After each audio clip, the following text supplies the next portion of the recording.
Hi, Assalamualaikum. My name is SHAZANA. Today I will present to you cervical and thoracic fracture. So first we are going to look at one of the cervical fracture condition, which is called hangman's fracture. Hangman's fracture is defined as bilateral fracture in the pars interarticularis of the axis, which is the second cervical vertebra. It is often seen with people who try to hang themselves, but also occurs in sports or traffic accidents or any falls. The fracture is in most cases lethal. The fracture is caused by an extreme force on the upper vertebrae and especially on the dens of the axis. If the fracture causes damage to the spinal cord, it will lead to paralysis of respiratory muscles and most often death. Okay, next. The anatomy of this condition is hyperextension of the upper cervical spine. The typical hangman's fracture happens at the pedicles of the axis break symmetrically, and the atypical hangman's fracture, the fracture is in the posterior part of the vertebral body and on one or both sides. The dens of axis always remains intact. However, the pedicles are the smallest part on the of the bony ring of the axis, so it's easier to break. They are additionally weakened by the foramen transversarium on each side. Other tissues may be damaged, as are the anterior ligament and the disc below the axis. Both may be disrupted. Neurological injuries are rare because the spinal canal is sufficiently wide at this level.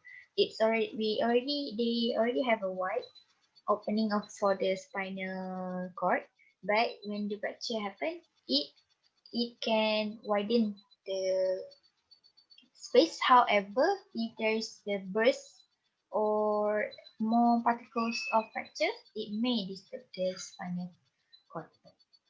Next, the mechanism of this condition is forced hyperextension of the head with distraction of the neck. So there's forced hyperextension and then there's a distraction. Occurs when the nose is placed under the subject's chin with a hanging. Also occur in car accidents when an unrestrained passenger or driver strikes the dashboard or when rebound hyperextension and distraction of the neck. So it was this on the steering wheel. It's very dangerous. Sudden forceful hyperextension centered on the chin. This mechanism of injury also occur in contact sports, diving, or when falling. Okay. As you can see in the image, this condition is called hangman's fracture because of the action of hanging when as a punishment for a murderer.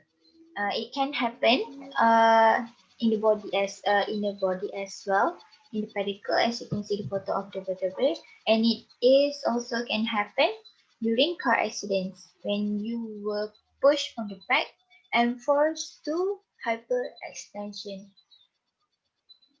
Okay, next.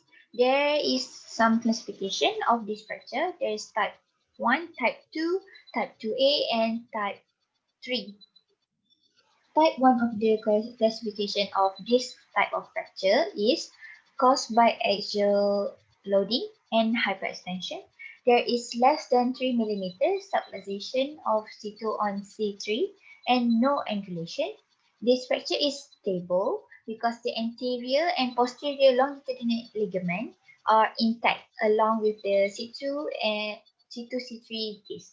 So there will be no subluxation of the disc, no subluxation of the bone which will protect it from hitting the spinal cord. Type 2, caused by axial loading also and hyperextension, but followed by a rebound flexion and axial loading, which means you already have this loading and hyperextension and then you went back to flexion. There is subluxation of C2 and C3 which greater than 4 mm or 11 degree angulation. There is some damage to the anterior longitudinal ligament, and significant structural damage to posterior as well, and also to C2, C3 disc. This fracture is unstable. And type 2A, caused by flexion with distraction. Flexion with distraction. That these have no anterior displacement, but there is a severe angulation. The C2 or C3 disc is damaged along with the posterior longitudinal ligaments. This fracture is unstable. The last one, type 3, is the worst type, caused by initial flexion and rebound extension with axial compression. There is severe displacement and angulation. The injury is accompanied by C2 or C3 dislocation and unilateral or bilateral C2 or C3 facet dislocation. There is also injury of the anterior and posterior longitudinal ligament. The fracture is considered very unstable. And there was study made to identify the healing process of this condition. In a study of more than 30 people with hangman's fracture, researchers found that among people who experienced the injury, 85% of them had a full recovery within a year. These are the classification as I told before. This is other photo. As you can see, type 1 have 3 millimeters, less than 3 millimeters dislocation. Type 2 has more and have 11 degree angulation. As you can see, type 2A also has more subluxation here. And then the type 3 has facet dislocation around there. This classification is done by Levine and Edwards. Next. Now we're going to sign and symptoms of this condition. Neck pain in the area surrounding the injury can be quite intense. Stiffness in the neck is also very common. Maybe bruising of the skin near the fracture. Headaches, constricted pupil on a sign. If the nerve in the spine are affected, there will be numbness, tingling in the arms or legs. Damage to nerves that affect lungs and airway may make it difficult to breathe normally.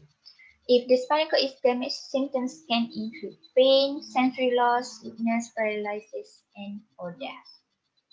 As you can see in the photo below, uh, the head is forced back by the impact, bones in the neck are crushed. That's why the spinal cord can be severely damaged. The medical management for this condition will based on the type of severity.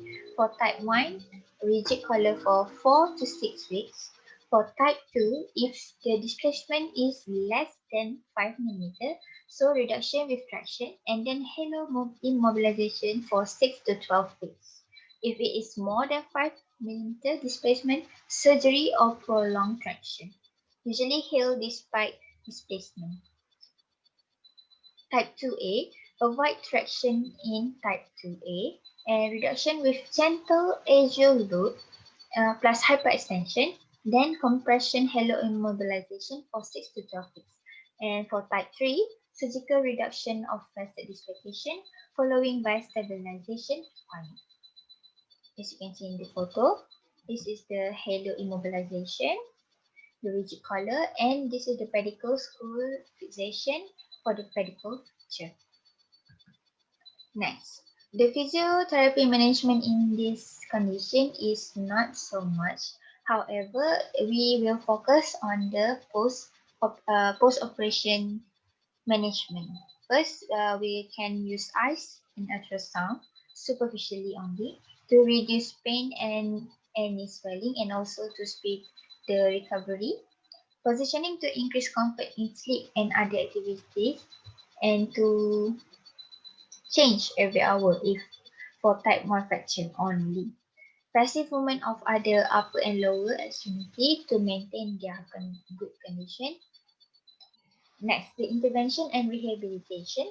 For this kind of condition, we can do structured exercise program tailored to the patient, functional and supporting exercises. We have to ask the patient for their goals also. Next, stretching exercises to improve flexibility of the neck and reduce pain. These exercises can only be done when there's a union of the fracture. Active and passive range of movement exercises such as bending, straightening, and rotating the neck to prevent soft tissue from shortening. Because if the fracture is healing, but if the muscle is starting to worsen, then there is no use for the condition. Isometric strengthening of the neck, muscles, and the core abdominal muscle. This is to help to carry the axial loading from the head.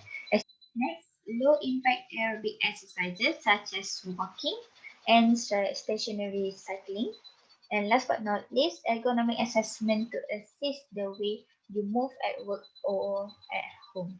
We have to make sure that the patient is, when they went home, we have to make sure that the patient is take care of the injury to not worsen it. Next, the Jefferson fracture is also happen to the cervical, but in a different level. Jefferson fracture is a burst bone fracture of the vertebra C1. It has bony ring also, two wedge-shaped lateral masses connected by relatively thin anterior and posterior arches and a transverse ligament. The lateral masses is taller and directed laterally. Vertical forces compressing them between the occipital condyles and the edges drive them apart, causing one or both of the anterior or posterior arches to fracture. The impact of force caused an outward spread of the lateral masses of C1 doesn't always result in spinal cord injury. Dimensions of the bony ring increase. As just like the first condition, because of the bony ring is already given big space for the spinal cord, so when there's a fracture, there's more dimension of it will increase, which resulting less potential to hit spinal cord injury. Let's see the anatomical of this condition.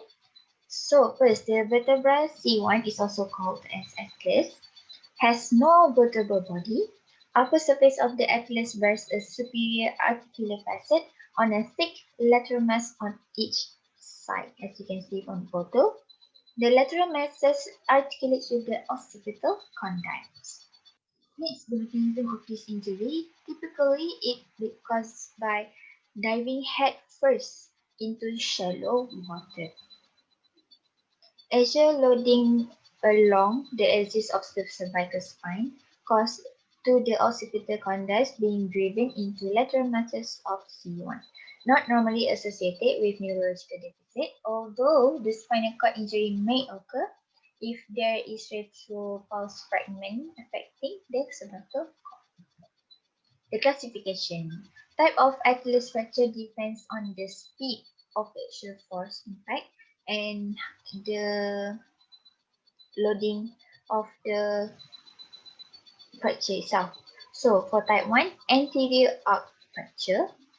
Type 2, posterior arc fracture. Type 3, anterior and posterior arc fracture. Arc double fracture.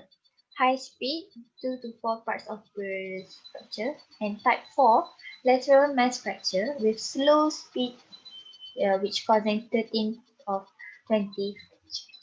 As you can see in the table, in the image on the side, the burst fracture type will cause from axial loading. The lateral mass fracture is caused by axial loading with rotation. Anterior arc fracture, loading with flexion. Posterior arc fracture, loading with extension. Signs and symptoms of this condition is upper neck pain. Some cases damage to the arteries in the neck, which can lead to neurological complications such as like ataxia. Bruise and swelling around the injury site are common. There may be pain and stiffness, usually isolated to the area around the fractured vertebra.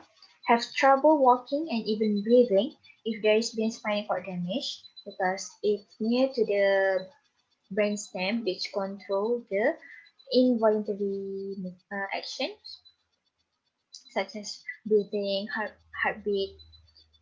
Next, may feel a lot of pain in another part of the body and not be aware of the neck pain. Next, the medical management for this condition is conservative treatment, which immobilization by halo bags associated with intracranial infection and a significant degree of patient discomfort. Slightly less rigid, this halo vest is slightly less rigid form of external immobilization may be useful to keep from moving and takes 12 months to form a pain-based unit. Operative treatment is patients with unstable fracture needing surgical treatment can get the following surgeries, which is occiput teeth wiring and fusion, C1 ring osteosynthesis, or anterior or posterior screw fixation. Patients with stable fracture were treated with minor jackets or rigid collar stabilization. The physiotherapy management for this condition is same with the hangman's fracture, which is post-operatively we have to do some ice, ultrasound specially to reduce pain and improve recovery, positioning to increase comfort in sleep, passive movement of other upper and lower extremity with caution. Intervention and rehabilitation for this condition is also the same as previous case. Last but not least, our last condition, thoracic fracture. Thoracic fracture most occur in the lower thoracic spine. 60% to 70% of thoracolumbar fractures, T11 to L2, due to biomechanically weak of stress. Majority of these cases occur without spinal cord injury. And major trauma most commonly falls from height or motor vehicle accidents. And minor trauma, individual with conditions associated with loss of bone mass, such as osteoporosis. As you can see in the picture, there's burst fracture on the thoracic spine. Next, the anatomy of thoracic spine. Thoracic spine is more rigid than cervical or lumbar counterparts. The structural stability supplied by the ribs, facet orientations, and vertebral body configurations. The thoracic spinal column T1 to T9 articulates with the thoracic ribcage. It's continuous with the ribcage. And through the ribcage to the sternum. Sternum is our bone in the middle that protect the heart. The ligaments secure the vertebral bodies and transverse processes to the ribs. Intact rib cage may resist compressive forces 4 times better than without an intact rib cage. Lower thoracic spine, particularly in junctional areas, reflexes assume a more sagittal orientation, also lumbar spine, which facilitates flexion and extension of the trunk. Next, the classification and mechanism of fracture. The first classification is compression or wedge fracture. Mechanism of this injury is caused by axial compression alone or flexion force. When the spine is bent forward or in side flexion at the moment of trauma, it is the stable fracture and patients rarely accompany neurological deficit. Younger patients can have this commonly because of falls and motor vehicle accidents. Meanwhile, older patients commonly causes minor incidents during normal activities of daily living, secondary to osteoporosis or metabolic bone diseases. Next classification is burst. Burst fracture. The mechanism is caused by similar to compression fractures, except entire vertebra is evenly crushed. Severe fracture, accompanied with retropulsed bone fragments into spine canal. Neurological injury and posterior column injury may occur frequently.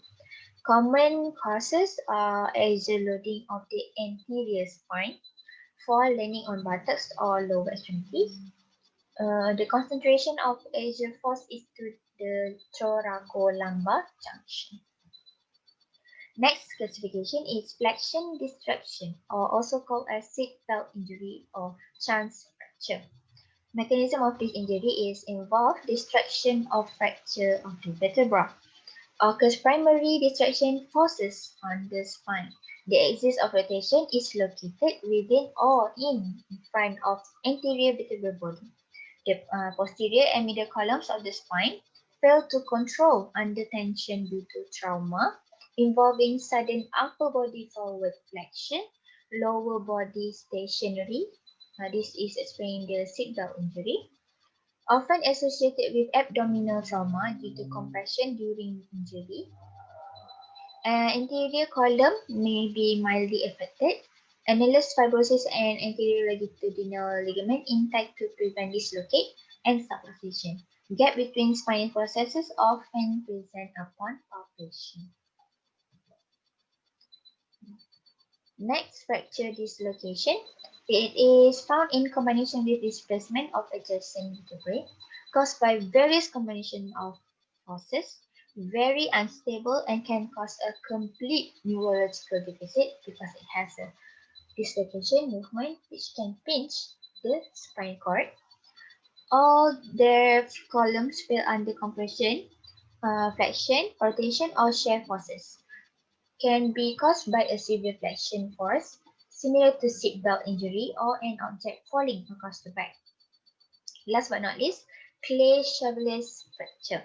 It's very rare, a thick fracture of upper thoracic spinous process, seen in powerlifters or people with physically intensive job, causing shear forces on vertebra, hyperflex spine, or direct trauma.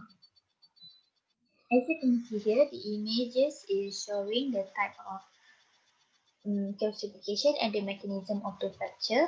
First one is the compression, which the compression happen to the vertebral body. Second one is burst. Third one is flexion distraction, which is also called as seatbelt injury, where the lower part of the body is stationary, but the upper part body is moving. And also can cause abdominal trauma. Next, fracture dislocation. As you can see, the fracture dislocation will causes the spinal cord compression, which can cause the neurological deficit. And last but not least, clay-Chevaliers fracture. Sign and symptoms for this condition is chronic back pain in thoracic and or lumbar region, slower gait, decreased thoracic and lumbar range of movement, impaired pulmonary function, increased kyphosis, especially in osteoporotic patients with compression fracture, neurological deficits due to narrowing of spinal canal can occur as long as 1 to 1.5 years post-injury. Prolonging of these symptoms leads to decreased physical function and performance of activities of daily living and increased risk of disability. Vertebral deformities are also associated with significantly increased risk of future fractures, including hip fractures. Medical management for this condition consists of two types, operative and non-operative.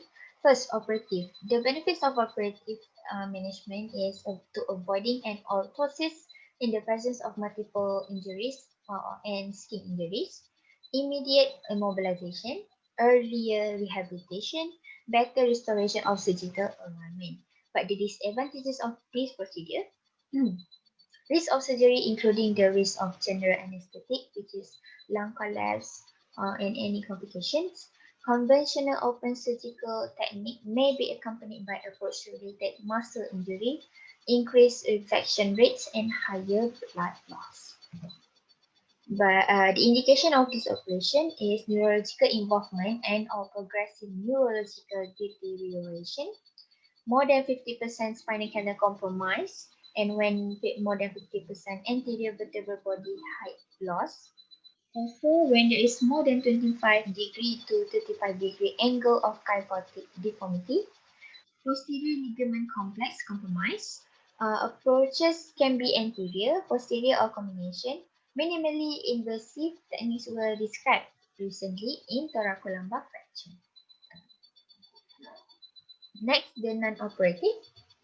Compression fractures, stable burst fractures, and neurological intact patients can be treated non-operatively. Treatment are bed rest or activity limitation ranging from days to weeks, bracing 8 to 12 weeks in jeweled or cruciform anterior spinal hyperextension. As you can see, the image on the side is showing the jeweled brace. Next, casting for 8 to 12 weeks, pain medication, and physiotherapy. However, no consensus on the exact duration of the treatment. As you can see, the other pictures on the side is cruciform anterior spinal hyperextension, which is also one of the brace that used for this treatment. Next, the preventive treatment for fracture related to osteoporosis is bisulfosphonates, calcium, vitamin D, and exercise. Braces are a common component of both operative and non-operative thoracic fracture treatment protocols. However, there is no evidence that bracing is effective in the management of this fracture, which means if you do just the bracing alone, it will not fully effective. It should be combined with other treatments such as exercises and the medications. As you already know, conservative management of fracture consisted of pain medications, rest and bracing to reduce spinal movement. However, physiotherapy should do their role in this condition, which is rehabilitation programs must be designed specifically for the individual based on their physical abilities and impairments. Majority of fracture heal with a significant decrease in pain in 8 to 12 weeks, significant declines in pain, 5.9 on BAS scale, experience 12 to 24 hours post-surgery. Physiotherapy goals for this condition is to reduce pain, improve posture, improve thoracic mobility, strengthen the trunk extensors to hold the spine, improve trunk control, provide education, and lower extremity strengthening. 10-week period was successful in reducing pain and improving function in patients who suffered from osteoporotic vertebral fractures. This is a study done by Panel et al. Next, on physiotherapy management, these are general exercise recommendation. A major concern is re-fracture within a year of the initial injury. Strengthening back extensor muscles can help decrease the rate of refracture or prolong occurrence of refracture. Improvement in reported pain levels and increased function in patients with back extensor exercise should begin strengthening back extensor muscle as soon as they are physically able. Next, this is the example of the physiotherapy and home exercise program from the study from Bernal et al. The first technique is soft tissue massage, stroking circular frictions, press such to the erector spinae, rhomboids, and upper tract with patient prone. We should do this for about 5 minutes and apply it starting from week 1 to week 10. Next, supine lying over rolled up towel. Towel is placed lengthwise along the back to facilitate thoracic extension. Uh, you should apply this position for 5 to 10 minutes and do it only on week 1 but daily. Next, strong mobility in sitting.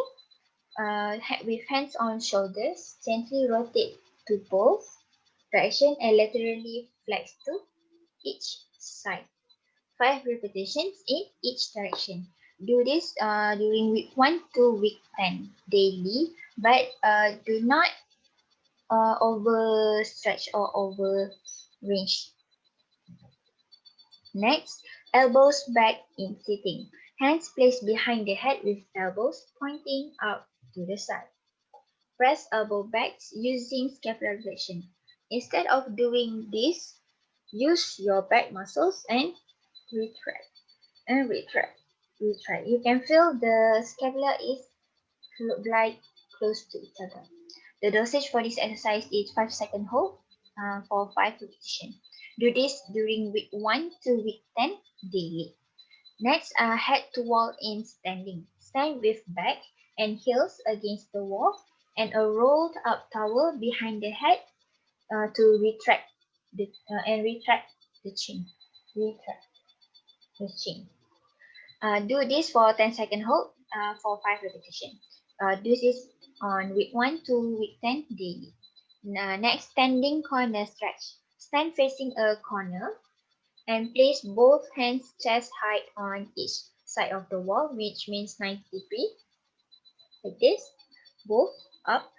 Move in closer to stretch anterior chest. For example, when there's the wall, move your body closer to the wall. So hold for 10 to 30 seconds for 3 repetitions. Do this during week 2 to week 10 daily. Next, walking hands up wall in standing. Stand facing the wall and walk hands up until the arms are outstretched and then hold hands off the wall. So what you do is, this is the wall, reach your arms forward, and when you reach the limit, hold for 5 seconds and do it for 5 repetitions. Do this during week 3 to week 10 daily. Shoulder flexion in supine. Arms are outstretched holding onto a cane or towel. Then take arms overhead and hold at end reach. Basically, lift your arms up in lying position. Do this for 10 second hold and for 5 repetitions. Do this during week 3 to week 10 daily. Next, standing wall push up. Find a wall, stand facing the wall with arms in front of the wall, in front of you, but shoulder length. So like this, and then keep the body straight, bend and keep the body straight, and then bend and straighten your elbows like push up, but instead on the ground, do it on the walls. Make sure your legs is on the ground statically.